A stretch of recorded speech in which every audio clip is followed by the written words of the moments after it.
Assalomu alaykum, hurmatli yurtdoshlar. Bugun men sizlarga pensiya to'lash tartibidagi muhim o'zgarishlar haqida aniq, sodda va amaliy tilda tushuntirib beraman. Bu mavzu faqat pensionerlarga emas. Ota-onasi pensiya oladigan farzandlarga, nogironlik pensiyasi yoki boquvchisini yo'qotganlik pensiyasi oladigan oilalarga, yaqin kunlarda pensiyaga chiqmoqchi bo'lgan fuqarolarga ham bevosita tegishli. Shuning uchun bu ma'lumotni albatta oxirigacha eshiting. Yaqinlaringizga ham yuboring. Hozir kanalga obuna bo'ling. Videoga like bosing. Chunki bunday yangiliklarni vaqtida bilgan odam ortiqcha yugurdan. Pul kechikishidan va hujjatdagi xatolardan o'zini himoya qiladi.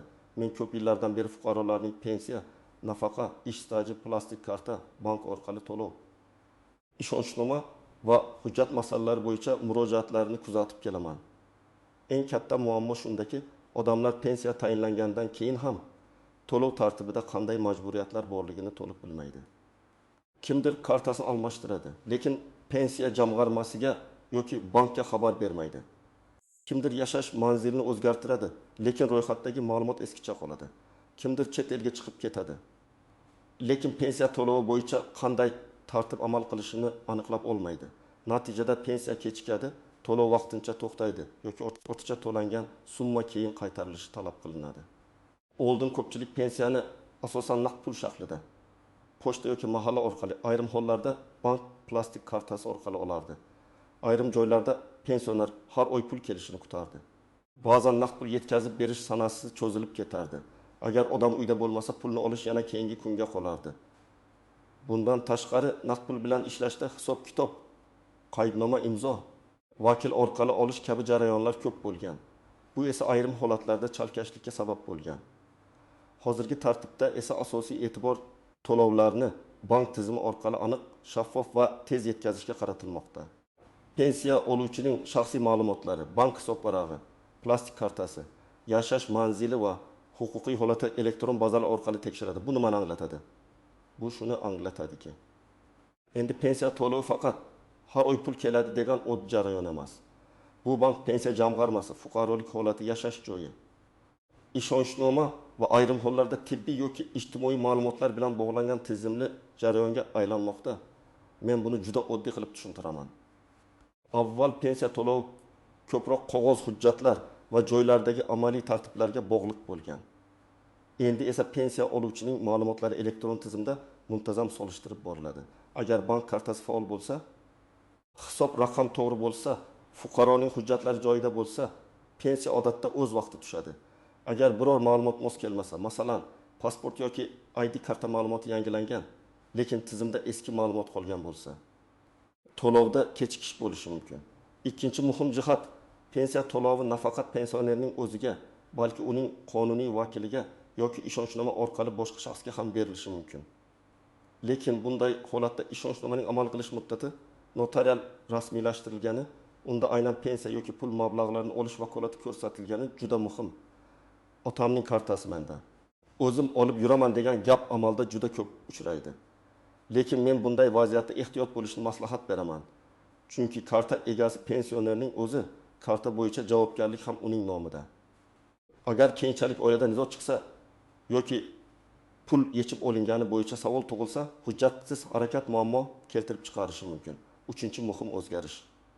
Pensiya oluvchining hayotiy holati bo'yicha ma'lumotlar ko'proq nazorat qilinadi. Masalan, fuqaro vafot etgan bo'lsa, pensiya keyingi oylarda asossiz to'lanmasligi kerak. Agar tizimga ma'lumot kech tushsa va pul kartaga o'tib ketsa, keyin bu mablag' noqonuniy olingan deb hisoblanishi mumkin.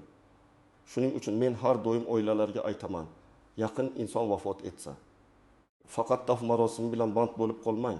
Uning pensiya to'lovi kartasi, bank hisobvarag'i va hujjatlarni ham tartibga keltirish kerak. Bu og'ir gap, lekin huquqiy jihatdan juda zarur. Birinchi navbatda bank kartasi muddati tugayotgan pensionerlar e'tiborli bo'lishi kerak. Masalan, onaxon har oy 1.200.000 so'm yoshga doir pensiya oladi. Uning plastik kartasi iyun oyida tugaydi. U karta muddati tugagani bilmaydi yoki bankka borishga ulgurmaydi. Iyul oyida pensiya hisoblanadi, lekin karta faol bo'lmagani uchun mablag' tushishida muammo paydo bo'ladi. Keyin farzandlari pensiya nega tushmadi deb yuguradi. Aslida sabab oddiy. Karta yangilanmagan. Shuning uchun karta muddatini oldindan tekshirish kerak. Kartaning old tomonida oy va yil ko'rsatilgan bo'ladi. Agar muddat yaqinlashgan bo'lsa, bankka borib, yangi kartani rasmiylashtirish lozim. Ikkinchi guruh pasport yoki ID kartasini yangilagan fuqarolar. Masalan, pensioner eski pasport o'rniga ID karta oldi. Bankda esa hisob eski pasport ma'lumotlariga bog'langan bo'lishi mumkin. Pensiya jamg'armasidagi ma'lumot ham yangilanishi kerak bo'ladi. Odatda tizimlar o'zaro ma'lumot almashadi, lekin amaliyotda kechikish yoki texnik mos kelmaslik bo'lishi mumkin. Agar pensiya tushmay qolsa, darhol pensiyani to'xtatib qo'yishdi deb vahimaga tushmaslik kerak. Avval bankdan hisob va karta holatini, keyin pensiya jamg'armasidan to'lov holatini tekshirish kerak. Uchinchi guruh boshqa hududga ko'chib o'tganlar. Masalan, fuqaro Qashqadaryoda ro'yxatda turadi, lekin Toshkentda farzandlari bilan yashay boshlaydi. Agar pensiya bank kartasiga tushayotgan bo'lsa, pulni olish oson. Lekin ayrim ma'lumotlar, murojaatlar, qayta hisoblash, qo'shimcha hujjat topshirish yoki tekshiruvlar yashash manzili bilan bog'liq bo'lishi mumkin. Shuning uchun ro'yxat, yashash manzili va aloqa raqami yangilangan bo'lishi kerak. Ayniqsa telefon raqamini e'tiborsiz qoldirmang. Ko'p hollarda xabarlar SMS orqali keladi, lekin raqam eskirgan bo'lsa, odam o'ziga tegishli xabarni olmaydi. 4-guruh nogironlik pensiyasi oladiganlar.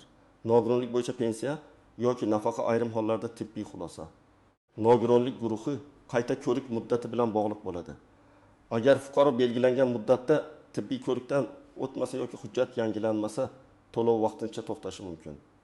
Masalan, 2-guruh nogironligi bor fuqaroning qayta ko'rik muddati sentabrda tugaydi. U esa pensiya baribir tushaveradi deb o'ylaydi. Oktabr oyida to'lovda muammo chiqadi. Bu yerda pensiya jamg'armasi aybdor emas. Sabab hujjat muddati o'tgan bo'lishi mumkin. Demak, nogironlik hujjatlarining amal qilish muddatini oldindan tekshirish kerak. 5-guruh boquvchisini yo'qotganlik pensiyasi oladigan oilalar. Bu yerda bolalarning yoshi, o'qishi, ta'lim muassasasida tahsil olayotgani, ayrim holatlarda kunduzgi ta'lim shaxli kabi masalalar muhim bo'ladi. Masalan, bola 12 yoshga to'ldi, lekin universitetda kunduzgi ta'limda o'qiyapti.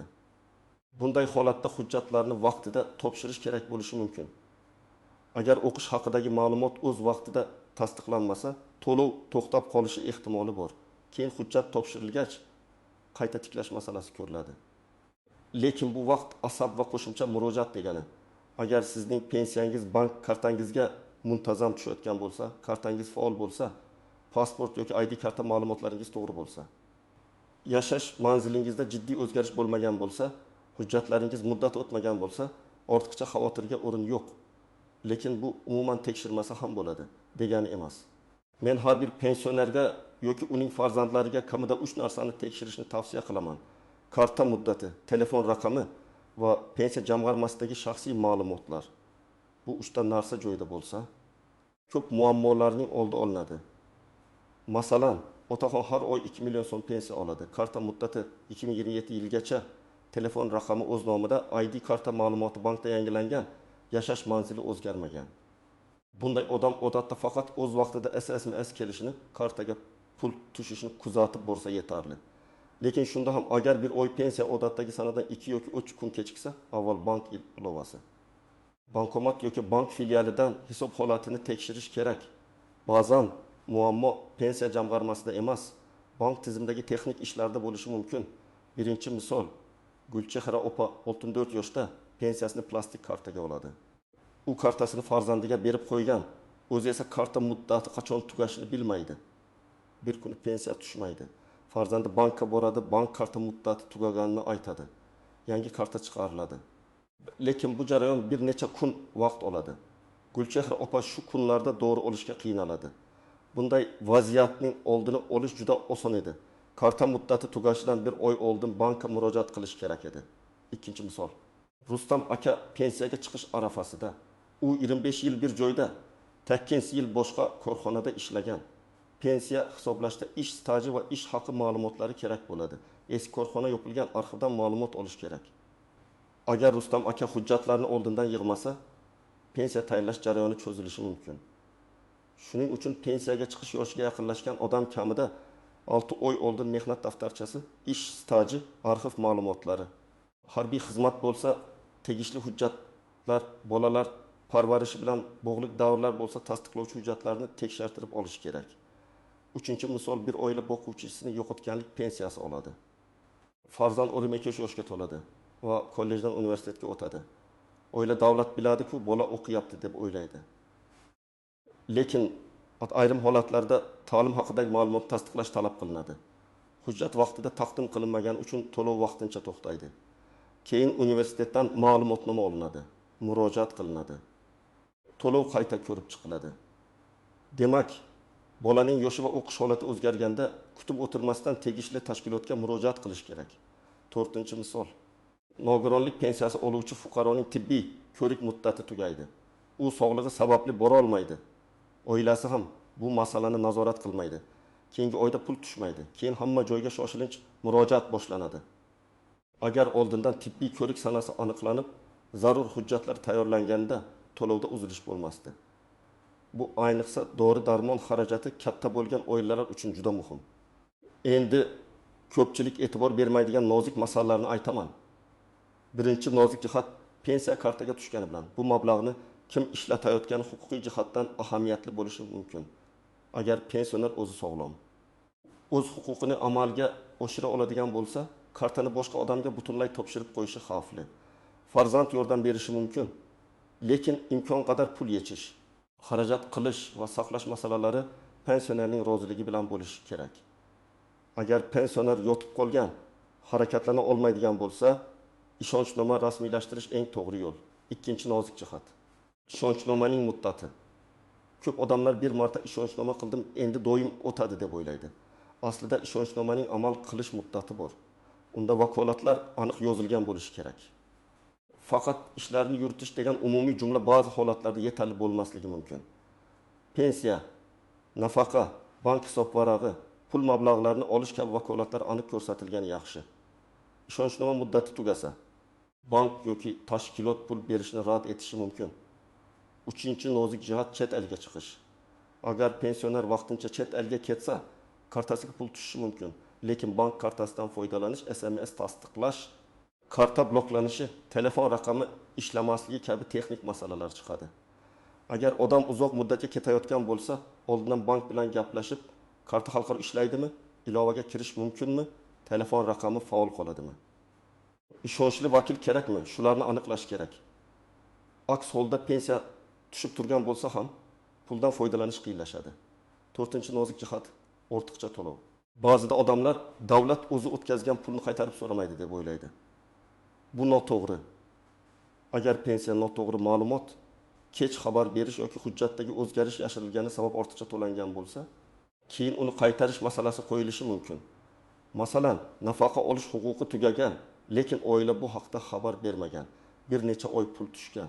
Keyin tekshiruvda aniqlansa, ortiqcha olingan mablag' qaytarilishi talab qilinadi. Shuning uchun huquqqa ta'sir qiladigan o'zgarish bo'lsa, vaqtida xabar berish kerak. 5-nozik jihat.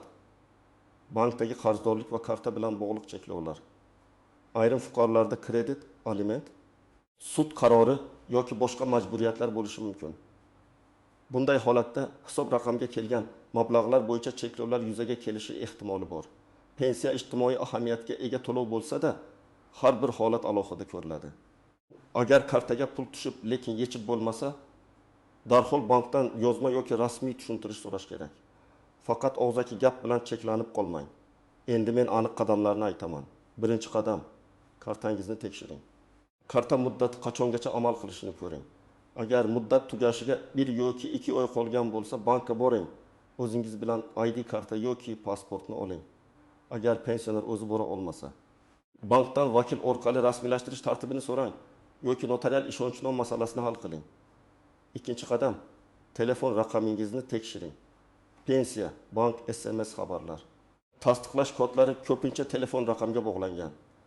Agar raqam farzandingiz nomida bo'lsa ham, kamida u doim ishlaydigan, yo'qolmagan, bloklanmagan bo'lishi kerak. Eng yaxshisi, pensionerning asosiy aloqa raqami doimiy bo'lsin va bankda ham, pensiya jamg'armasida ham aynan shu raqam ko'rsatilgan bo'lsin. Uchinchi qadam, hujjatlaringizni bir papkaga yig'ing. Men har bir oilaga shunday papka qilishni tavsiya qilaman. ID karta yoki pasport nusxasi, pensiya guvohnomasi yoki pensiya tayinlangani haqidagi hujjat, bank kartasi rekvizitlari, mehnat daftarchasi nusxasi, ish staji bo'yicha arxiv ma'lumotlari, nogironlik bo'lsa tibbiy hujjatlar, boquvchisini yo'qotganlik pensiyasi bo'lsa tug'ilganlik guvohnomalari va o'qish ma'lumotnomalari. Hujjatlar tartibli bo'lsa, muammo chiqqanda bir kunda hal bo'ladigan ish bir haftaga cho'zilmaydi. 4-qadam, pensiya tushmasa tartib bilan harakat qiling. Avval bank kartangiz faolmi? Hisob bloklanmaganmi? SMS kelganmi? Bank ilovasida mablag' ko'rinyaptimi? Shuni tekshiring. Keyin bank filialidan hisob holati bo'yicha ma'lumot oling. Agar bankda muammo bo'lmasa, pensiya jamg'armasining tuman yoki shahar bo'limiga murojaat qiling. Murojaatda ism, familiya, tug'ilgan sana, JSS, shir, yashash manzili, telefon raqami va muammoni aniq yozing. Falon oy uchun pensiya to'lovi kartamga kelmadi. Sababini aniqlab berishingizni so'rayman deb yozish mumkin. 5-qadam, og'zaki javob bilan cheklanib qolmang. Agar masala jiddiy bo'lsa, yozma murojaat qiling. Davlat xizmatlari markazi, tegishli tashkilotning qabulxonasi yoki elektron murojaat tizimlari orqali ariza berish mumkin. Ariza berganingizda ro'yxatdan o'tgan raqamni saqlab qo'ying. Bu keyin murojaatingiz qachon va qanday ko'rib chiqilganini aniqlash uchun kerak bo'ladi. 6-qadam, pensiyaga chiqish arafasida bo'lsangiz, oldindan tayyorlaning. Erkak yoki ayol pensiya yoshiga yaqinlashganda, oxirgi oyda emas, ancha oldin hujjatlarni tekshirtirish kerak. Ish stajida bo'sh davrlar bormi? Mehnat daftarchasida muhrlar o'qiladimi? Korxona nomi o'zgarganmi? Arxivdan ma'lumot olish kerakmi? Ish haqi ma'lumotlari topiladimi? Bularni oldindan aniqlang. Chunki pensiya miqdoriga ish staji va daromad ma'lumotlari ta'sir qilishi mumkin. Bir kunlik beparvolik ba'zan oylar davomida kamroq pensiya olishga sabab bo'ladi. 7-qadam, yaqinlaringizga tushuntiring. Ko'p pensionerlar bank ilovasidan foydalana olmaydi, SMS'ni o'qimaydi, karta muddatini bilmaydi. Farzandlar esa pul tushyapti-ku deb e'tibor bermaydi. Menimcha, har bir oilada kamida bir kishi ota-onasining pensiya hujjatlari, karta muddati va aloqa raqamini nazorat qilib turishi kerak. Bu ota-onaning puliga aralashish emas. Bu ularning huquqini himoya qilishdir. Men yana bir muhim ogohlantirishni aytaman. Pensiya masalasida men tanish orqali tezlashtirib beraman. Kartangizni menga bering, pulingizni chiqarib beraman. Ma'lumotlaringizni yuboring. Pensiyangizni oshirib beramiz degan gaplarga ishonmang. Pensiya tayinlash, qayta hisoblash, to'lovni tiklash va boshqa masalalar rasmiy tartibda hal qilinadi. Hech kim sizdan karta paroli, SMS kodi, bank ilovasi kodi yoki PIN kod so'rashga haqli emas. Agar kimdir shunday ma'lumot so'rasa, bu xavfli holat. Bank xodimi ham, davlat idorasi xodimi ham sizdan kartaning maxfiy kodlarini so'ramaslik kerak. Pensiyani oshirish masalasida ham ehtiyot bo'ling. Pensiya miqdori qonuniy asoslar, ish staji, ish haqi qayta hisoblash uchun asos bo'ladigan hujjatlar va belgilangan tartibga bog'liq. Hamma pensionerlarga falon kundan boshlab 2 barobar oshadi degan xabarlarni ko'rsangiz, albatta rasmiy manbadan tekshiring. Internetda ko'p shov-shuvli xabarlar yuradi, lekin ularning hammasi ham to'g'ri emas. Men sizlarga har doim rasmiy ma'lumot, hujjat va yozma javobga tayanishni maslahat beraman. Yana bir keng tarqalgan xato, odamlar pensiya tushmaganini ko'rsa, darhol bank xodimi bilan tortishadi. Aslida bank faqat to'lov kelgan bo'lsa hisobga o'tkazadi yoki karta xizmatini ko'rsatadi. Pensiya hisoblanganmi, to'lov ro'yxatiga kiritilganmi? Hujjatda to'xtatish sababi bormi? Bu pensiya jamg'armasi tomonidan aniqlanadi. Shuning uchun muammoni to'g'ri joydan izlash kerak. Bankdan karta va hisobni tekshiring. Pensiya jamg'armasidan esa to'lovning o'zini tekshiring. Demak, pensiya to'lash tartibidagi muhim o'zgarishlarning asosiy mazmuni shundaki, to'lovlar tobora ko'proq elektron tizim, bank hisob varaqlari, shaxsiy ma'lumotlarning to'g'riligi va hujjatlarning amal qilish holatiga bog'lanmoqda. Bu tartib to'g'ri ishlasa, pensioner uchun qulay. Pul kartaga tushadi. Naqd pul kutish kamayadi, hisob aniq bo'ladi. Lekin hujjat, karta, telefon raqami yoki vakolat masalasida xato bo'lsa, to'lov kechikishi yoki vaqtincha to'xtashi mumkin. Men sizlardan iltimos qilaman. Bugun o'zingizning yoki ota-onangizning pensiya kartasi muddatini, telefon raqamini, ID karta ma'lumotlarini va zarur hujjatlarini tekshirib qo'ying. Nogironlik, boquvchisini yo'qotganlik yoki ishonchnoma orqali pensiya olish holati bo'lsa, hujjat muddati vakolatlarni alohida ko'rib chiqing. Muammo chiqsa, avval bankni, keyin pensiya jamg'armasini tartib bilan tekshiring. Kerak bo'lsa yozma murojaat qiling. Sizda pensiya tushishi, karta, hujjat, ishonchnoma yoki qayta hisoblash bo'yicha qanday muammo bo'lgan? Izohlarda yozib qoldiring. Men keyingi videolarda eng ko'p uchrayotgan savollarga alohida javob beraman. Videoni yaqinlaringizga yuboring, like bosing va kanalga obuna bo'ling. Bunday muhim xabarlarni vaqtida bilish har bir oilaning manfaatiga xizmat qiladi.